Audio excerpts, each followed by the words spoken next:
Question में 4 लिखना।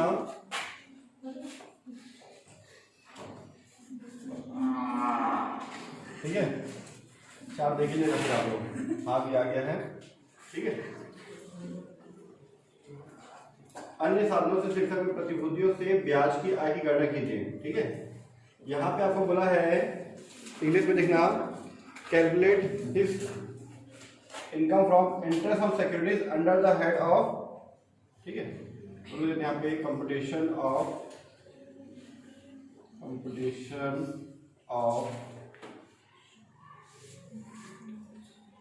Income from interest on securities, income from interest on securities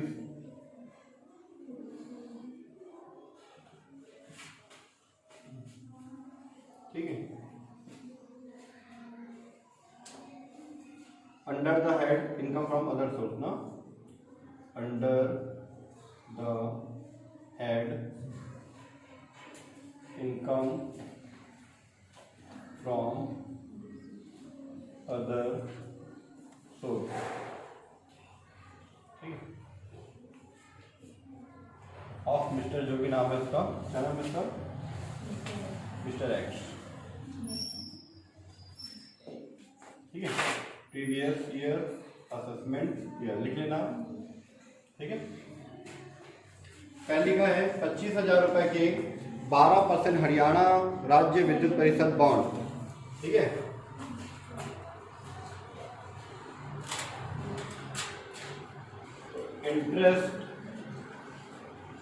interest on Haryana state full form में लेना।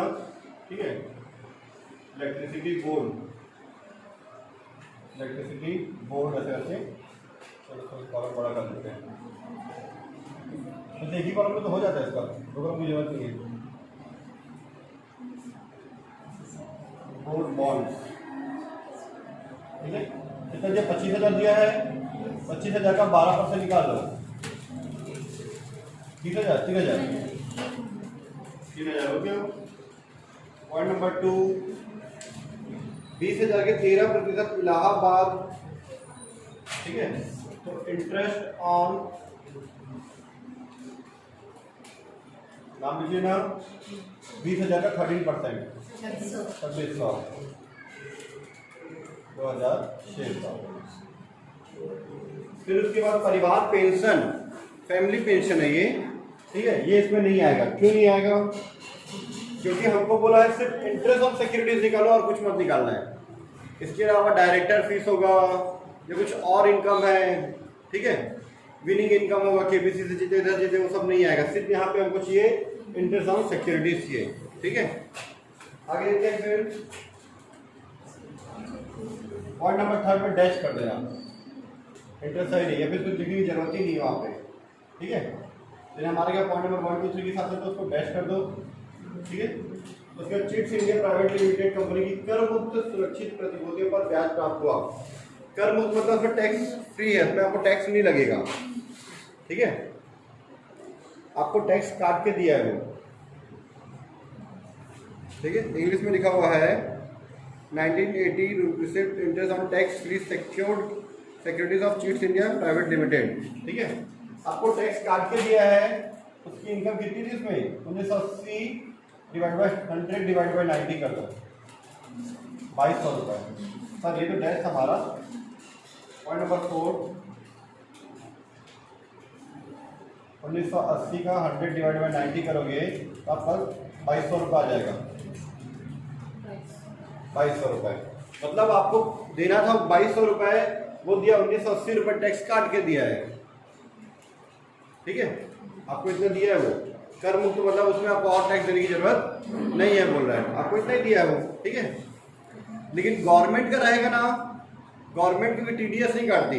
Government का अगर कर मुक्त लिखा हुआ है गवर्नमेंट वाले में, चाहे स्टेट गवर्नमेंट हो चाहे सेंट्रल गवर्नमेंट है, तो फिर वो टैक्स फ्री होगा, एग्जेम्प्ट हो जाएगा वो, तो फिर आपको टैक्स लगेगा ही नहीं, क्योंकि गवर्नमेंट टीडीएस नहीं काटती, प्राइवेट कंपनी टीडीएस काटती है। ठीक है, आगे देखते हैं। फिर हम लोग 36,000 10% कर मुक्त डिस्ट्रिक्ट रेट पत्र दिया हुआ ना, तो 36,000 का ठीक है, कितना 10% ना, 10% इंटू 100 डिवाइड बाई 90, ठीक है, 100 डिवाइड बाई 90। क्यों आया ये? क्योंकि ये कर मुक्त था। आपको जो 3600 रुपये मिल रहा है 10%, वो क्या है, इसमें आपको टैक्स देने की जरूरत नहीं है। पर आपकी इनकम कितनी थी? 100 डिवाइड बाई 90 करेंगे तो 4000 आएगा। ये आपकी इनकम थी। ठीक है, फिर से बता रहा हूँ, इधर देखना, 36,000 का 10% निकाले 3600 रुपये। इसमें आपको टैक्स देने की जरूरत नहीं है क्योंकि ऑलरेडी इसमें 10% TDS कटा हुआ है, tax deducted at source, TDS। ठीक है, स्रोत पर कर की कटौती बोलते हैं हिंदी में इसको। इसमें 3600 में TDS आपका कटा हुआ है, ये आपको मिला है। 36,000 का 10% आपको 3600 रुपये मिलेगा, हर साल मिलेगा जब तक आपका पैसा जमा है। ठीक है, बस में टैक्स आपको लगेगा नहीं, लेकिन हमको यहाँ पे शो करेगी आपको इनकम कितना है। तो इनकम टैक्स कटने के पहले का होता है कि इनकम टैक्स कटने के बाद का होता है? पहले का होता है। ठीक है, आपको जो इनकम होता है उसमें से तो इनकम टैक्स देते हो आप, है ना। तो हम लोग टैक्स कटने के पहले कितनी इनकम है वो शो कर रहे हैं। ठीक है, रियल में आपको मिला इतना है, पर आपकी इनकम कितनी थी? 4000, इसलिए उसको 100 डिवाइड बाई 90 कर दिए। इंटरेस्ट में 100 डिवाइड बाई 90 और विनिंग इनकम में 100 डिवाइड बाई 70, क्योंकि उसमें 30% टैक्स करता है, इसमें 10%। ठीक है, नेक्स्ट पॉइंट, गोवा विकास प्राधिकरण के 40,000 का 12% वेंचर है। 40,000 का 12% निकाल दो, 4800 रुपये। ठीक है,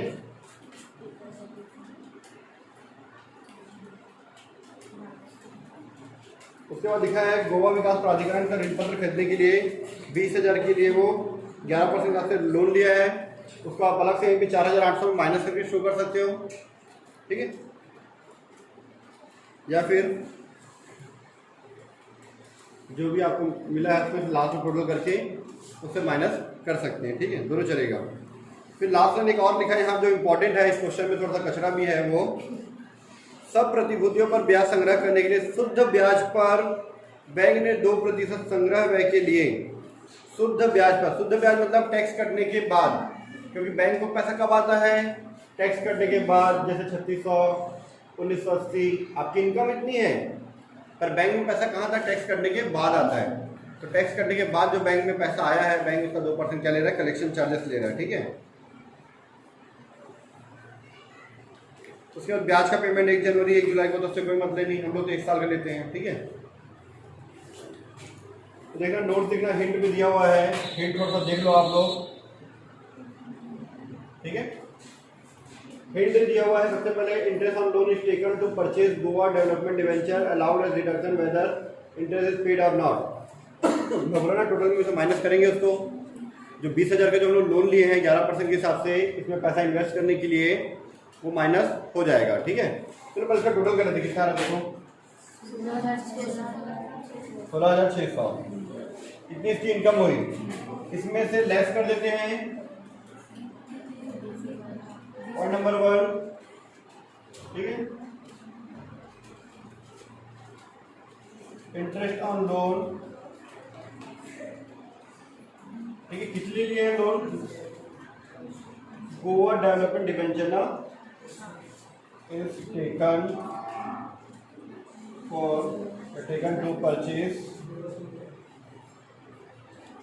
गोवा डेवलपमेंट डिवेंचर। ठीक है, कितना? 20,000 का लोन लिया है, 20,000 का 11% के हिसाब से 2200 रुपये। तो यहाँ पर तो कितना? 2200। Point number 2, collection charges. Collection charges 2% बोला है, तो 2% कौन से अमाउंट का?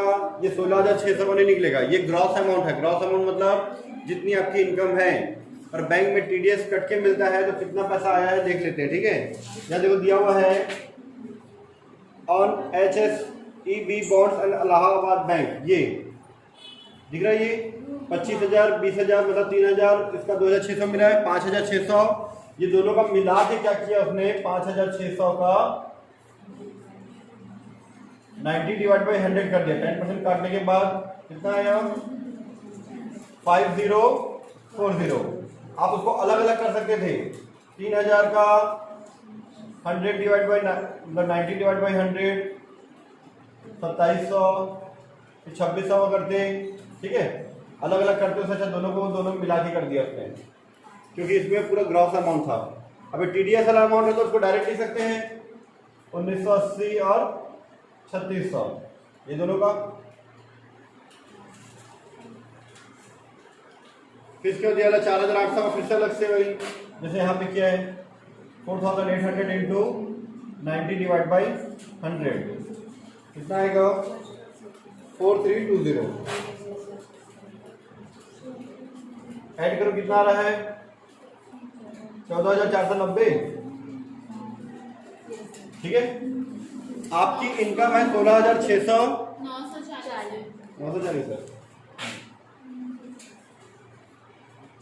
ठीक है। आपकी इनकम है 16,600 रुपए और आपका शुद्ध कितना मिला 14,940 रुपए, ठीक है। मतलब ये 16,600 का अगर आप 90 डिवाइड बाई 100 करते हो तो इतना ही आ जाएगा 14,490 रुपए, इतना आपको मिला है, ठीक है। अब इसको हम लोग 14,940 का 14,940 का 2% कितना आएगा 298.8, तो 99 का कितना राउंड फिगर में दिया तो बाहर तो 9,9,1,3 अब माइनस कर देंगे तो 14,101, 14,000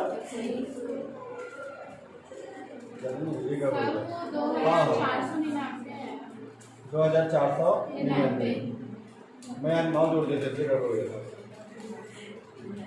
ठीक है। ये आगे आपका इनकम फ्रॉम अदर तो नहीं लिख सकते, ये लिखेंगे interest on securities, income from interest on securities,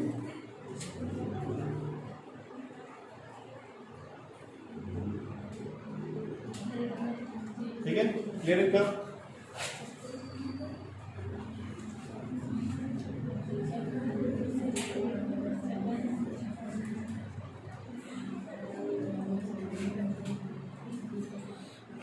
चलो लिख लो उसको।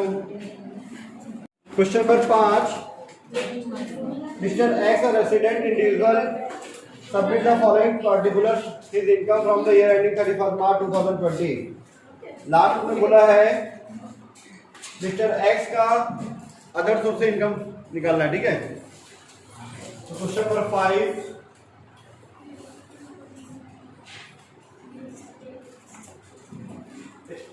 Computation of income from other source of mister x, ठीक है। कोयले की खान से रॉयल्टी की आय 20,000 रुपए दिया हुआ है, ठीक है। 20,000 दिया है। कभी कभी देखना जब रॉयल्टी रहता है ना, रॉयल्टी या बुक छापने से, बुक पब्लिकेशन से पैसा मिला तो उसके नीचे में से खर्चा भी दिया रहता है कई बार। देखते हैं दिया है क्या, दिया हुआ है रॉयल्टी के आय कमाने और संग्रह करने पर 3,000 रुपये व्यय किए। इधर देखना, इधर जैसे हम लोग ये 4800 रुपये कमाने के लिए, एक मिनट वीडियो में दिख रहा है, वीडियो से ब्लर हो गया है, इधर ना ये 4800 रुपये कमाने के लिए 2200 रुपये का हम लोग लोन दिए, मतलब ये 4800 रुपये कमाने के लिए 2200 रुपये इंटरेस्ट पे किए हम लोग। तो हम इसमें से अलग से माइनस कर सकते थे, अलग से माइनस नहीं मतलब टोटल में से माइनस कर दिए। वैसे ही रॉयल्टी की इनकम 20,000 रुपये जो आप कमाए हो उसमें से जो 3,000 रुपये खर्चा किए हैं कमाने के लिए, तो 3,000 आप यहीं पे माइनस कर सकते हैं, और हम माइनस करना भूल गए तो लास्ट में माइनस कर सकते हैं, दोनों चलेगा, ठीक है। चलो ठीक है, तो लिखा है income from royalty, income from royalty from a coal mine, from a coal mine, ठीक है। 20,000 रुपये है इनकम, ठीक है। कोल माइन इनकम है 20,000 रुपये, ठीक है। 20,000 में लेस कर दो, लिखा है spend for earning and collecting royalty, ठीक है। 3,000 रुपये माइनस कर देंगे तो 17,000 रुपये आ जाएगा, ठीक। इतना क्लियर है। नेक्स्ट पॉइंट, पाकिस्तान में एग्रीकल्चर इनकम है तो पूरा टैक्सेबल है 15,000 रुपये। उसके बाद एक वर्ष में अर्धकालीन सेवा के लिए वेतन, पार्ट टाइम है ना जॉब के लिए 21,000 रुपये पूरा। उसके बाद संसद सदस्य के रूप में वेतन 36,000 रुपये।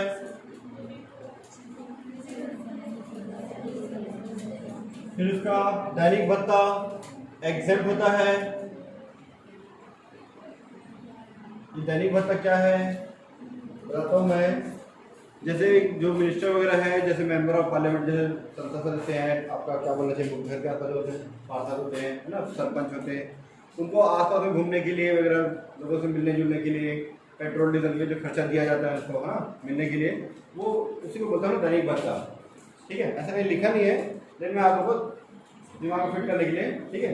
दैनिक भत्ता मतलब क्या, डेली यूज के लिए जो मिल रहा है तो मतलब दैनिक भत्ता, ठीक है।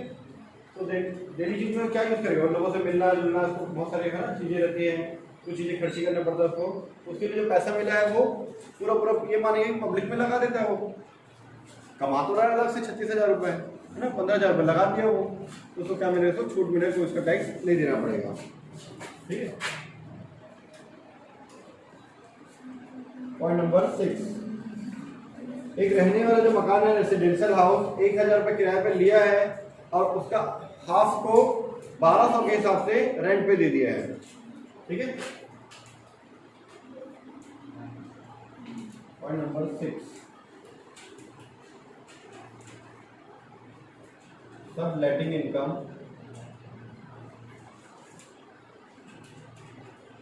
1200 के हिसाब से 12 मंथ का 14,400, ठीक है। उसके बाद लेस, ठीक है, हाफ रेंट, ठीक है, आधे भाग लिया ना वो, तो कितना दिया वो 1,000 के हिसाब से दिया है वो, तो 12 महीने का हाफ ले लेंगे, ठीक है, 6,000 रुपये, 8,200 बाहर। 1,000 के हिसाब से पूरे मकान का पटाता है वो, पर आधा भाग किराए पे दिया है तो आधा भाग माइनस करेंगे, ठीक है। सॉरी मैं 200 में और 200 माइनस कर देता, थोड़ा सा कैलकुलेशन ज़्यादा फास्ट हो जाता है, कभी कभी ऐसा हो जाता है मेरे साथ, ठीक है। एक सहकारी समिति से प्राप्त लाभांश इंडियन कंपनी का होता तो टैक्सेबल होता, सहकारी समिति का जो टैक्स लगेगा, नीचे में दिए कि 100 रुपये उसमें कलेक्शन चार्जेस है, माइनस कर दो 4,900 रुपये, ठीक है। अब प्लस कर दो, कितना चेक करते हैं हम लोग,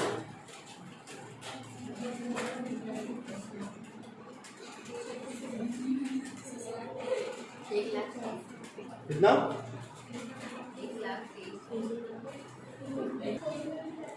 तो हमारा ये पॉइंट नंबर 3 है, इनकम फ्रॉम जो सैलरी हुआ है तो सैलरी हेड में आता है वो, तो यहाँ पे इसको डैश कर देना, यहाँ पे इसको लेते ही नहीं हम लोग, इसलिए नील भी मत लिखना, एग्जाम में मत लिखना।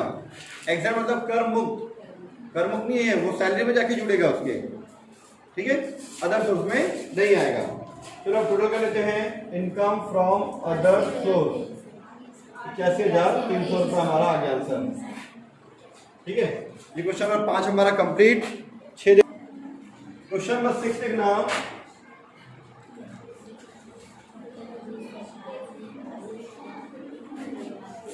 सिक्स में हमारा दिया हुआ है, उत्तर प्रदेश सरकार से 42,000 रुपये पेंशन मिला है, ठीक है, फैमिली पेंशन, है ना, family pension from the government of Uttar Pradesh, ठीक है। अच्छा इधर देखो बता रहा हूँ, जैसे मान के चलो किसी की फैमिली में कोई रिटायर होता है, उसको क्या मिलता है, पेंशन मिलता है। अब वो खत्म हो जाता है तो उसकी वाइफ को मिलता है या उसकी नॉमिनी को मिलता है, तो वो तो उसका सैलरी था, कमा रहा था जब तक, और पेंशन भी कहाँ आता है? उसके सैलरी में आता है। पर जब उसके नॉमिनी को मिलता है तो उसके नॉमिनी में कौन से इनकम में आएगा? अदर सोर्स में आएगा। ठीक है, ऐसा क्वेश्चन है नहीं, नॉलेज के लिए बता रहा था। ठीक है, तो इसको बोल सकते हो नॉलेज ऑफ द डे। ठीक है,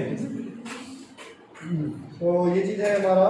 और देख लेते हैं, उत्तर प्रदेश सरकार से 42,000 रुपये पेंशन मिला ना। ठीक है, point number 1, family pension receive from Uttar Pradesh. Uttar Pradesh government है ना, फैमिली पेंशन लिख लेना पूरा। कितना मिला है? 42,000 रुपीज। इसका रूल है 1/3 और 15,000 दोनों में से जो कम हो। ठीक है, विच एवर इज मोर लिखे थे ना हाउस प्रॉपर्टी में, यहाँ पे लेस लिखेंगे। ठीक है, लेस शॉर्ट में डायरेक्ट आप लिख सकते हो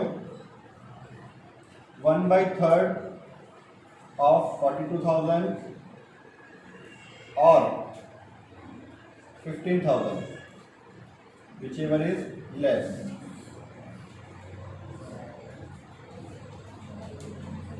या पैसा लिख सकते हो कि 1/3 42,000 का निकाल दो 14,000 रुपये, मैक्सिमम लिमिट 15,000 रुपये, और नीचे लिख दो ए और B whichever is less. ऐसा भी लिख सकते हो, थोड़ा सा आंसर बड़ा हो जाएगा।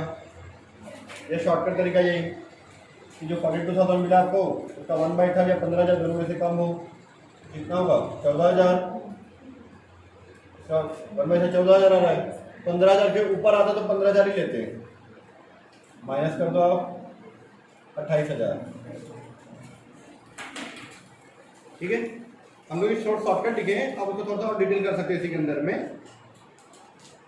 उसके बाद एक पुस्तक लिखा है, प्रकाशक 17,000 की रॉयल्टी मिला है और 3,000 रुपये खर्चा किया है। 3,000 माइनस कर दो आप। पॉइंट नंबर 2, रॉयल्टी इनकम कितना? 17,000 रुपये। 3,000 रुपये उसमें एक्सपेंडिचर माइनस किया तो 14,000 बाहर।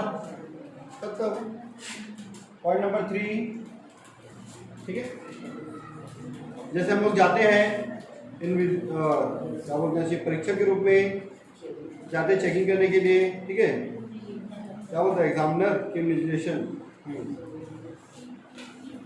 के लिए जाते हैं हम लोग, निरीक्षक के लिए। ठीक है, जो फ्लाइंग स्क्वाड वाले जो होते हैं ना, वो लोग जाते हैं, चेक करते हैं। तो यहाँ पे जो हम लोग परीक्षा के रूप में जो इन्विजिलेशन के रूप में मिला हुआ है 1,000 रुपये, वो भी अदर सोर्स में आएगा 1,000 रुपये। फिर पॉइंट नंबर 4, फिर परीक्षा में परीक्षा के रूप में कार्य करने के लिए हम जो एग्जाम देते हैं, तो आसपास हमारे एग्जामिनर होते हैं जो पूरा एग्जाम लेते हैं आपका। ठीक है, उनको भी पैसे मिलते हैं। कितना रुपये लिखा है? 1,800 रुपये। 1,800 मिला है, लिखा है 75 रुपये खर्चा किया है, माइनस करते, लेकिन लास्ट में देखो लिखा है विश्वविद्यालय ने से पूर्ति करके दे दिए, मतलब 75 रुपये आपको लौटा दिया। ये 1,800 कमाने के लिए उसने 75 रुपये खर्चा किया था पोस्ट वगैरह में अपना नाम वाम देने के लिए। ठीक है, लेकिन जो यूनिवर्सिटी उनको पैसा 75 रुपये रिटर्न कर दी, तो खर्चा माइनस नहीं होगा। अगर वो 75 रुपये हमारे पास नहीं आता तो 1,800 में 75 रुपये माइनस करके बाहर लिखते। ठीक है, नेक्स्ट पॉइंट, 1 लाख रुपए इसके बैंक अकाउंट में मिला हुआ है। अब इनकम टैक्स डिपार्टमेंट वाला पूछ रहा है भाई 1 लाख रुपए कहाँ से आया? नीलम तिवारी जी से पूछा जा रहा है, बता नहीं सकती, कोई बात नहीं, वो आपकी इनकम है। अभी फिलहाल उसको शो कर दी, 30% टैक्स कटेगा, इसमें फाइन अलग से लगेगा। आपको टाइम दे जाएगा बताने के लिए, बताओ, नहीं तो आपको 30% टैक्स का पैसा दो। ठीक है, इसका पैसा जो मिला हुआ है वो टैक्सेबल हो जाएगा। पॉइंट नंबर 6, 800 रुपये ब्याज की जमा है इसमें बचत खाते में। कल मैंने बताया था बचत खाते का ब्याज 3,500 रुपये और जॉइंट वाले में 7,000 रुपये तक एग्जेम्प्ट है, पर यहाँ पे टैक्सेबल है क्योंकि मैंने पोस्ट ऑफिस का बताया था, बचत खाते का पोस्ट ऑफिस। ठीक है, पोस्ट ऑफिस में बचत खाता खुलाते हो आपको 3,500 रुपये का छूट मिलता है। ठीक है, और जॉइंट अकाउंट है तो 7,000 तक, लेकिन नॉर्मल बैंक में हमारा 50 रुपये भी मिल रहा है तो टैक्सेबल है। ठीक है, ऐड कर दो, आंसर आएगा, चेक करो, 1,45,600। ठीक है, कंप्लीट। ठीक है, बाकी कल पढ़ेंगे फिर।